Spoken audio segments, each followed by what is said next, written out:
10th prelims ഒക്കെ കഴിഞ്ഞതുകൊണ്ട് തന്നെ ഇനി VFAക്ക് വേണ്ടിയിട്ടുള്ള പ്രിപ്പറേഷൻസാണ് ഇപ്പോൾ നടക്കുന്നത്. എക്സാം കഴിഞ്ഞിട്ടുള്ള ഞായറാഴ്ചയാണ് ഞാൻ ഈ ഒരു വീഡിയോ എടുക്കുന്നത്. അപ്പോൾ ശനിയാഴ്ച രാത്രി തന്നെ ഞാൻ ചെറിയൊരു പ്ലാനിംഗ് ഒക്കെ ചെയ്ത് വച്ചിട്ടുണ്ടായിരുന്നു. അപ്പോൾ VFAയുടെ എക്സാം എനിക്ക് വരുന്നത് സെപ്റ്റംബർ 19-ാം തീയതിയാണ്. ഒരു 30 ദിവസം കണക്ക് കൂട്ടിയിട്ടാണ് ഞാൻ മുന്നോട്ട് പോകുന്നത്. പ്രിലിംസ് ഫോക്കസ് ചെയ്ത് പഠിച്ചുകൊണ്ടിരുന്നത് കൊണ്ട് തന്നെ ഞാൻ മെയിനായിട്ടുള്ള ഇംഗ്ലീഷ്, അതുപോലെ മലയാളം, സുപ്രധാന നിയമങ്ങൾ അതൊന്നും പഠിച്ചിട്ടുണ്ടായിരുന്നില്ല. അപ്പോൾ ഇനിയിപ്പോൾ നമുക്ക് VFAക്ക് വേണ്ടിയിട്ട് അതൊക്കെ ഒന്ന് സ്റ്റാർട്ട് ചെയ്യണം. ശനിയും ഞായറും മാത്രമാണ് എനിക്ക് കാലത്തെയുള്ള പഠിത്തം നടക്കുന്നത്. ബാക്കിയുള്ള വർക്കിംഗ് ഡേയ്സിൽ 9:30 മണി കഴിയുമ്പോഴാണ് ഞാൻ പഠിക്കാതിരിക്കുന്നത്. പ്രിലിംസിന് കൂട്ടി നോക്കിയപ്പോൾ എനിക്ക് മാർക്ക് കിട്ടിയത് 71.84 ഒക്കെയാണ്. കിട്ടുമോ ഇല്ലയോ എന്നൊന്നും അറിയില്ല. എന്നാലും ഇതേ ചൂടോടുകൂടി തന്നെ അടുത്ത അപ്പോൾ കാലത്തെ തന്നെ ഞാൻ ഇംഗ്ലീഷിൽ 2 ടോപ്പിക്സാണ് കേട്ടോ തീർത്തിട്ടുണ്ടായിരുന്നത്. അത് ഓൾറെഡി നമ്മൾ പഠിച്ച പോർഷൻസാണ്. ഒന്നുകൂടെ റിവൈസ് ചെയ്യാമെന്ന് കരുതി. അപ്പോൾ ഇന്ന് ഓക്സിലറി വെർബും അതുപോലെ തന്നെ കോൺകോഡുമാണ് കൂടുതലും ഞാൻ PYQ ഡിസ്കഷൻസാണ് കാണുന്നത്. അതാകുമ്പോഴത്തേക്കും ഒരു ടോപ്പിക്കിൻ്റെ 6-7 ക്ലാസ്സുകൾ കാണുന്നതിനേക്കാളും 1-2 PYQ ഡിസ്കഷൻസ് കണ്ടാൽ അതിൽ നിന്ന് തന്നെ മാക്സിമം പോയിൻറ്സും 10th പ്രിലിംസിൻ്റെ സമയത്തും ഞാൻ കൂടുതലും നോക്കിയിട്ടുണ്ടായിരുന്നത് PYQ ഡിസ്കഷൻസാണ്.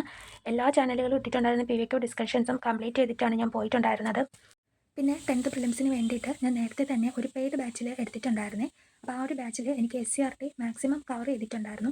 അപ്പോൾ ക്ലാസ് എടുക്കുന്നതിൻ്റെ കൂട്ടത്തിൽ തന്നെ മെയിനായിട്ടുള്ള പോയിൻറ്റ്സ് നോട്ട്സാക്കി ഞാൻ വച്ചിട്ടുണ്ടായിരുന്നത് കൊണ്ട് തന്നെ റിവിഷൻ സമയത്ത് അത് ഭയങ്കര യൂസ്ഫുൾ ആയിരുന്നു. ഈ കോമ്പറ്റേറ്റീവ് എക്സാംസ് എഴുതുന്ന പല വീട്ടമ്മമാരുടെയും സ്റ്റഡി മെത്തേഡ്സ് ഞാൻ നോക്കാറുണ്ട് കേട്ടോ. അവരിൽ മിക്കവരും മൾട്ടി ടാസ്കിംഗ് ആണ് ചെയ്യുന്നത്. ഞാനും ആദ്യമെല്ലാം മൾട്ടി ടാസ്കിംഗ് ആണ് ചെയ്തുകൊണ്ടിരുന്നത്. പക്ഷേ എനിക്ക് അങ്ങനെ ചെയ്യുമ്പോൾ എൻ്റെ പഠിത്തത്തിൽ എനിക്കൊരു കോൺസെൻട്രേഷൻ കിട്ടുന്നുണ്ടായിരുന്നില്ല. വെറുതെ ഹെഡ്സെറ്റും വെച്ച് ചെവിയിൽ വെച്ചിട്ട് ജോലി ചെയ്യാമെന്നല്ലാതെ എനിക്കൊന്നും മനസ്സിലാവുന്നുണ്ടായിരുന്നില്ല. അതുകൊണ്ട് ഞാൻ പതുക്കെ ആ ഒരു മെത്തേഡ് അങ്ങ് നിർത്തി. പഠിക്കാൻ കിട്ടുന്നത് വളരെ കുറച്ച് സമയമായാലും അതിൽ മാത്രം ഫോക്കസ് ചെയ്യാനാണ് ഞാനിപ്പോൾ കൂടുതലും ശ്രമിക്കുന്നത്. പിന്നെ പഠിത്തം പോലെ തന്നെ ഇമ്പോർട്ടൻ്റ് ആയിട്ടുള്ളൊരു കാര്യമാണ് റിവിഷൻ ചെയ്യുക എന്നുള്ളത്. എത്ര വാരി വലിച്ച് പഠിച്ചിട്ടും റിവിഷൻ ഇല്ലയെന്നുണ്ടെങ്കിൽ ഒരു കാര്യവും ഇല്ല.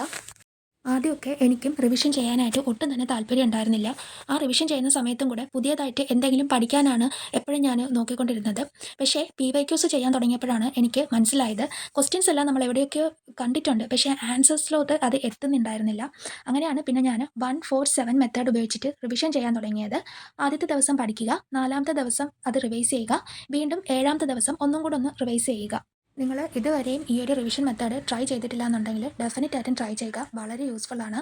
പ്രിലിംസ് എക്സാം പോയപ്പോൾ എൻ്റെ അടുത്തിരുന്ന കുട്ടി ഏകദേശം ഒരു 3/4 മണിക്കൂറിനുള്ളിൽ തന്നെ എഴുതി കഴിഞ്ഞിട്ട് ഡെസ്കിൻ്റെ പുറത്ത് തലവെച്ച് കിടന്ന് ഉറങ്ങുമായിരുന്നു കേട്ടോ. എനിക്കത് കണ്ടപ്പോൾ ഭയങ്കര ടെൻഷനായിരുന്നു. എക്സാം കഴിഞ്ഞപ്പോൾ തന്നെ ഞാൻ ആ കുട്ടിയുടെ അടുത്ത് എങ്ങനെ ഉണ്ടായിരുന്നെന്ന് ചോദിച്ചായിരുന്നേ. അത് പറഞ്ഞത് വെറുതെ കറക്കി കുത്തി എല്ലാം ബബിൾ ചെയ്തിട്ടുണ്ടെന്നാണ്. അങ്ങനെയുള്ള PSC പഠിക്കുന്ന കുട്ടികളോട് എനിക്ക് ഒന്നേ പറയാനുള്ളൂ, നിങ്ങളുടെ മുമ്പിൽ സമയം ഒരുപാടുണ്ട്. നിങ്ങൾക്ക് പഠിച്ചാൽ മാത്രം മതി. വേറെ ഒരു ജോലിയും നിങ്ങൾക്കിപ്പോൾ വീട്ടിലോ അല്ലെങ്കിൽ പുറത്തോ ചെയ്യണ്ട. അപ്പോൾ നിങ്ങൾ മാക്സിമം പഠിച്ചിട്ട് എക്സാംസ് ഒക്കെ പോയി എഴുതുക. നാളെ ഒരു സമയത്ത് നിങ്ങൾ പഠിക്കാമെന്ന് വിചാരിച്ചാൽ പോലും സമയം കിട്ടണമെന്നില്ല. അതുകൊണ്ട് മാക്സിമം നല്ല രീതിയിൽ പഠിച്ചിട്ട് എക്സാംസ് ഒക്കെ പോയി അറ്റൻഡ് ചെയ്യുക. എല്ലാവരും VFAക്ക് വേണ്ടിയിട്ട് നന്നായിട്ട് തന്നെ പഠിക്കുക.